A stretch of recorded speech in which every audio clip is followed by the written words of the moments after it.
Morning, guys. Well, we're on the road heading towards the Dingle Distillery. We've had our breakfast, we've left the Airbnb, and we're heading towards Dingle. So we'll see you when we get there. Right, guys, I've just stopped off at the Dingle Distillery. I've got a tour in about an hour, so I've come out just to film this bit. So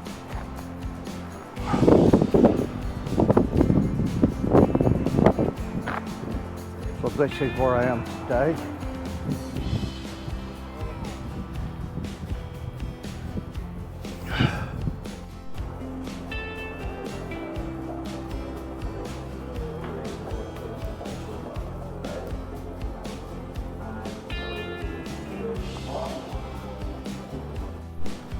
Right, we're in the Dingle Distillery. I guess this is the shop.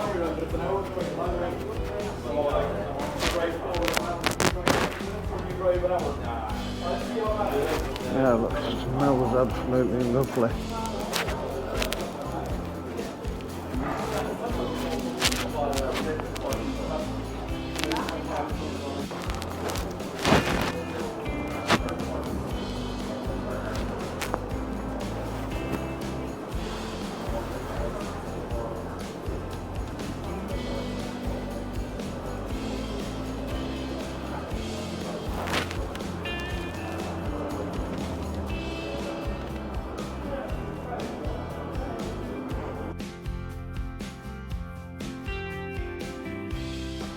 Before we taste the gin and the vodka, we're going to go back to the beginning and talk about how the company itself is set up.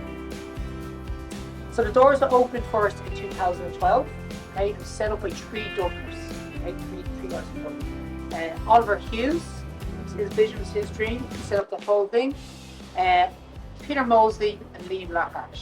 Okay, and three men already had a background in the drinks industry. They set up an independent brewery in the late 80s distillery. So now there's about 50 to 55 independently run distilleries. In 2012 there wasn't any. So it was huge multinational, Jamesons and Bushmills, huge, massive beasts. But there's no small independently run distilleries. But when they opened the doors in 2012, they were breaking new ground, and they really were, starting a new thing. There's so many different names for it, but it's just pure alcohol. And when you pour that into a cask, you kick off a process called the maturation process. Right? That's just putting this into a cask and letting time do its work. Within the wood, within the cask, what comes out is whiskey. Okay? And a minimum by law of how long that has to sit in a cask before it's legally allowed to be called whiskey or be sold as whiskey. Okay? By law in Ireland, the minimum is 3 years and 1 day. And that's a long time for your product to be sitting in a cask not making any money. Keep the lights on, pay the distillers, keep the show on the road. So they set up the production of gin and vodka to solve this problem, because the turnaround for these two products takes 4 to 6 working days. That's out when the kettles being sold. Really, really, really quick turnaround. Okay? So for that 3 years and 1 day, they were going to sell the gin and the vodka, and then after that period, they were going to do away with the products. Concentrate on the whiskey. That was the main goal. And the reason why they picked that as a location for a distillery is at 250 meters below ground with natural source of water, a natural well. We use that water in distillation of the gin, vodka, so everything we make, we use that natural source of water.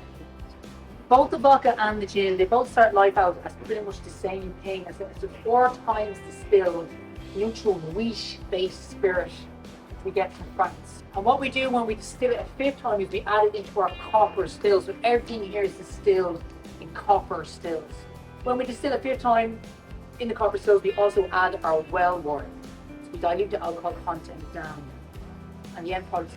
What we do with the vodka, okay, when we distill the vodka for a 5th time in the copper stills, the gin, what we do with the gin when we distill the gin a 5th time is we flavour the gin. Natural botanicals. Dingle gin is a type of gin, okay?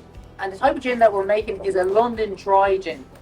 Okay, and that means that 50% of the botanicals have to be juniper berries. And juniper berry adds quite a strong pine flavour, taste, and it smells. Kind of like you're in a forest.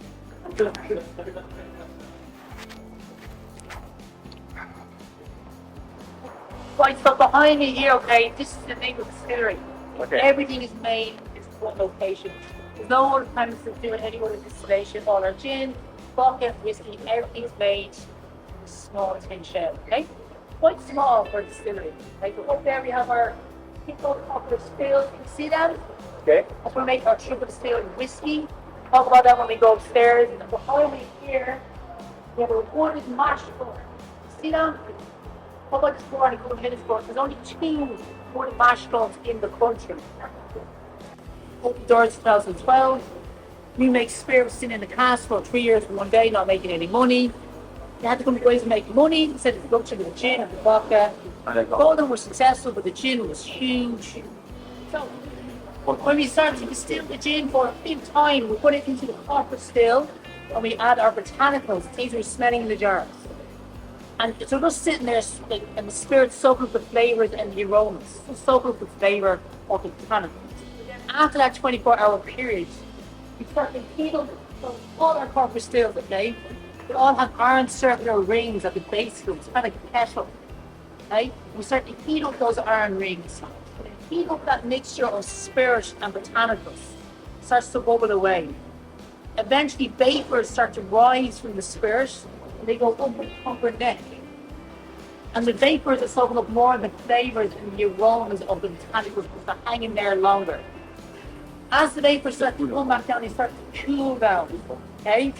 And when they cool down, they turn back into a liquid that has an alcohol content of 70%. We have to bring the alcohol content down. So what we do is we add our well water into that rectangular unit. We dilute the alcohol content down from 70% or to 2.5%. We chill it. We chill it for 3 days at -5 degrees. Chill it. When we chill the gin, the saturated fats rise to the top.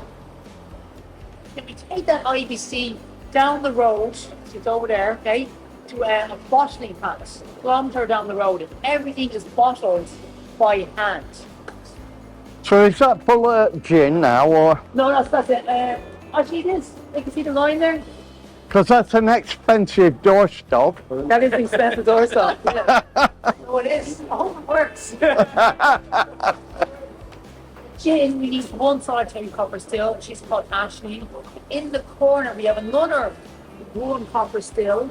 She's called Mary, and that's where we distill our vodka. Okay, over in the corner.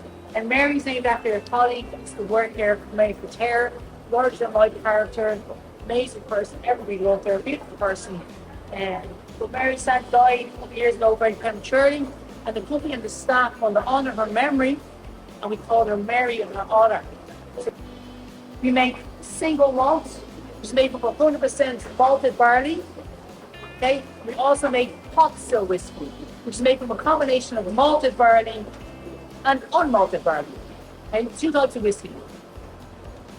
Malted barley, okay, is when you take unmalted barley and you bring it to a malting plant.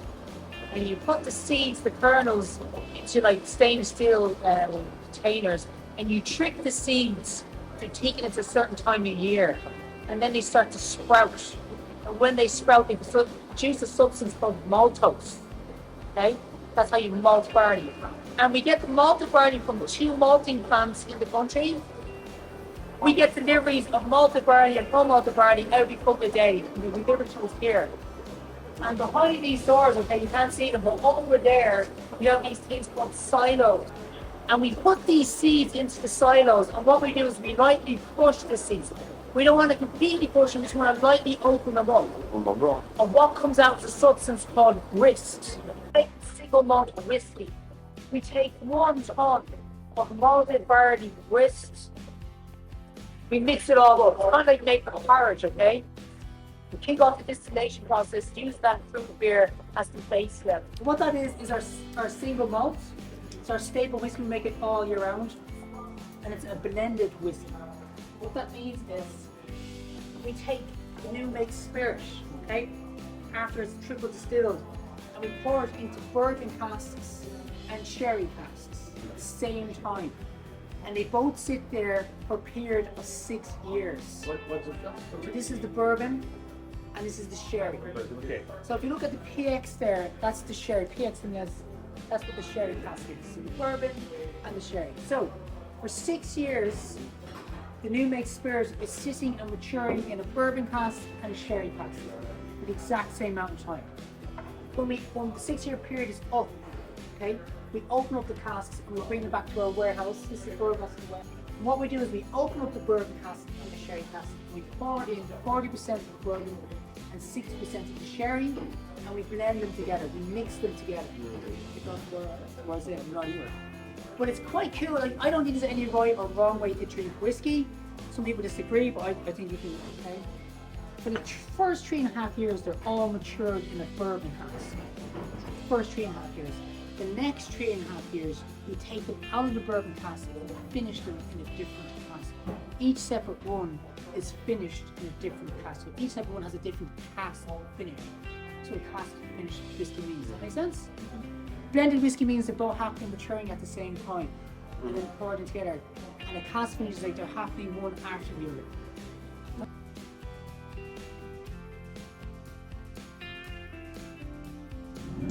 Right guys, we've left the Dingle Distillery and we're heading over to Castle Gregory on the other side of the Dingle coast.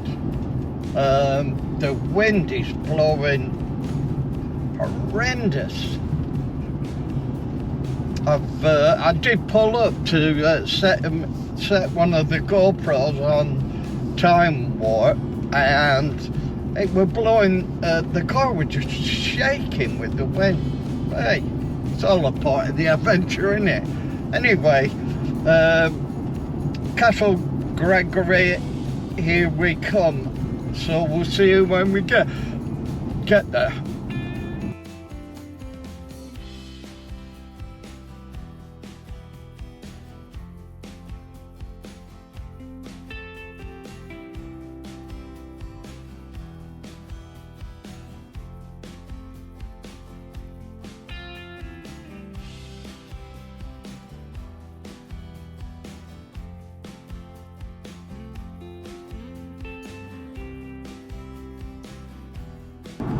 Well guys, I got to Castle Gregory. It was like a ghost village. I was going to stop there, have a little smooch around and get something to eat, but it was just closed everywhere. Even the gas station was closed. So now I'm heading off to Tralee, which is a bigger town. And we'll probably have something to eat, and then I can find some accommodation for the night. And I think after today we'll be heading more inland, heading over towards Dublin. Anyway, fingers crossed I'll see you in Tralee. Let's hope it's a little bit better. Or a lot better. Right guys, I stopped off in Tralee for my lunch. I stayed at a lovely restaurant. I couldn't film them though because of the copyrighted music, but it was really good. Now I'm on my way to my accommodation. It's about an hour further north than I am now, but I'll give you the name when I arrive. I've arrived at my accommodation for tonight in Askerton, County Limerick. So it's nice and rural out here, very windy. So we're gonna get settled in and just chill out for the evening. Right guys, we've left the accommodation Hi guys, just stopped in Tipperary for a bite to eat. I've had to come outside to film this because they got copyrighted music indoors and I didn't want to eat outside because it ain't that warm. It's a beautiful day, but saying that, there's some dark clouds coming over behind the camera. So what I'm going to do, I'm going to hit the road. Right, morning guys. I literally this morning got up, threw in my stuff in the car and drove to the ferry port. And I thought I would have had enough time to set the car up with all the cameras. But as I got to the port, they sent me straight on the boat. So here I am, sat down. So there's a bit of a queue for the cafe, so I'm just going to sit and wait till it's died down, and then we'll go up and get some breakfast, because God, do I need some this morning, I'm hungry. I think the ferry sails at 8:15 over to Wales, so I'll get some breakfast and I'll speak to you in a minute. Right guys, I've just grabbed a breakfast, coffee and English because I am so hungry. And since we got on board, the sun started to come up, so hopefully I'll get this eaten and get outside for one myself. Right guys, we are just leaving the harbour. A bit early actually, it's supposed to leave at 15:15, but it's a little bit earlier than that, about 10 past.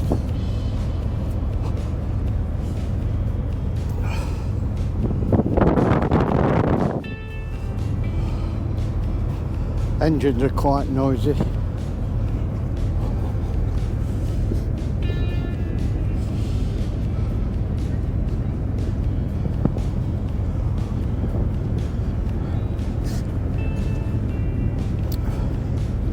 It's funny, when you start filming, somebody has to come and stand right by where you're filming. At least he didn't complain.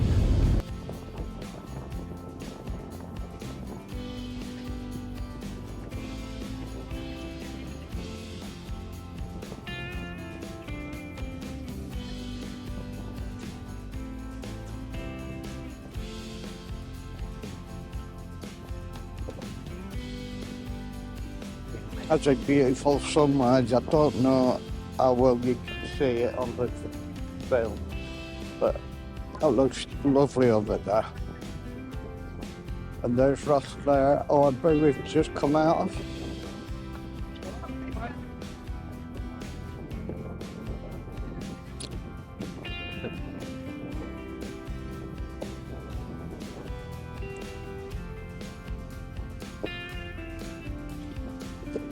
And there's another ferry coming in. And there's the other ferry, Irish ferries. I came over on Irish ferries.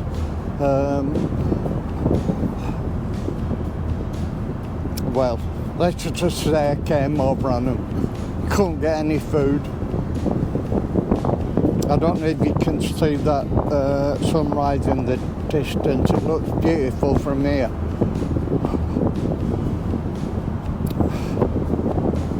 It's rather cold out here as well. And there you can see Ireland disappearing into the distance.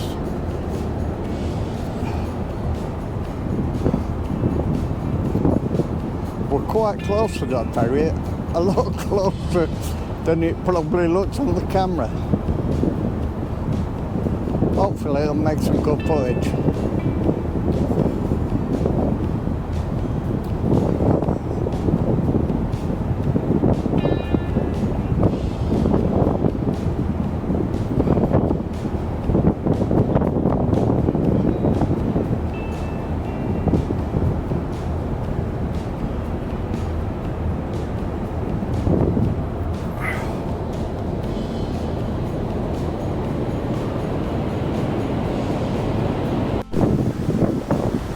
those islands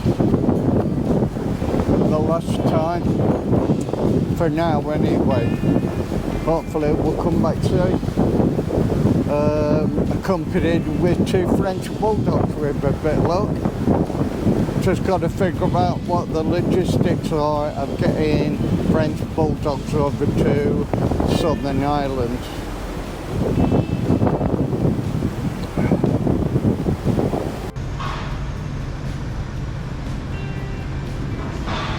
Right guys, here we go.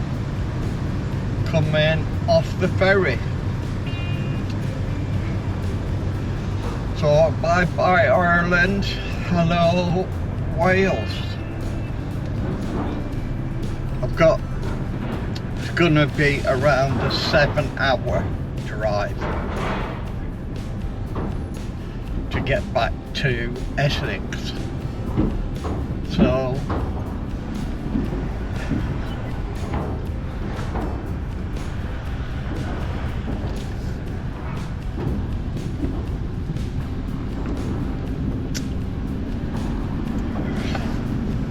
let's sit back. In half a mile at the roundabout, make a U-turn.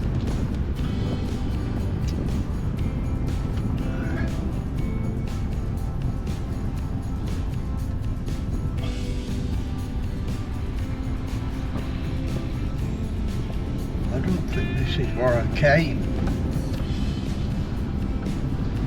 Right guys, so I've got about a 7-hour drive back to Essex.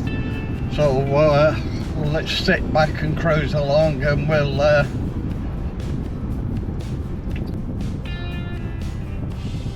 catch up with you when I stop for something to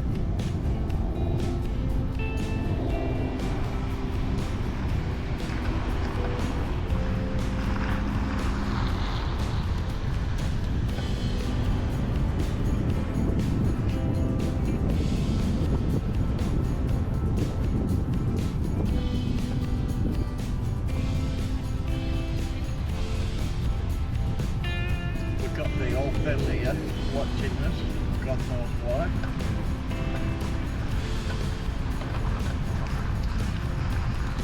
If it was Essex police, then we'd expect to be nicked.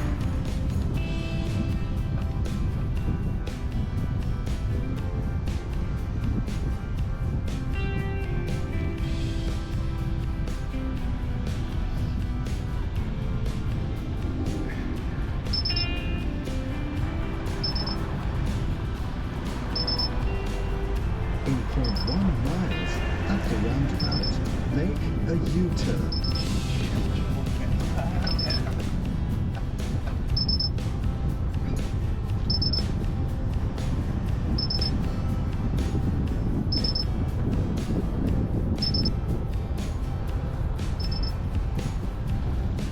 All right. 64 miles to the M4. At the roundabout, make a U-turn.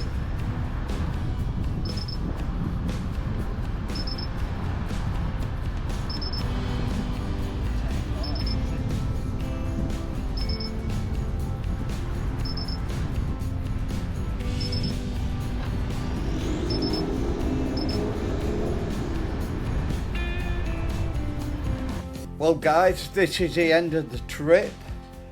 1,275 miles on. I didn't film the return journey from Wales because it was basically just 290 odd miles of motorway. But I hope you enjoyed this video. Give us a thumbs up, hit the bell for notifications, and subscribe for plenty more adventures to come. And we'll see you on the next one.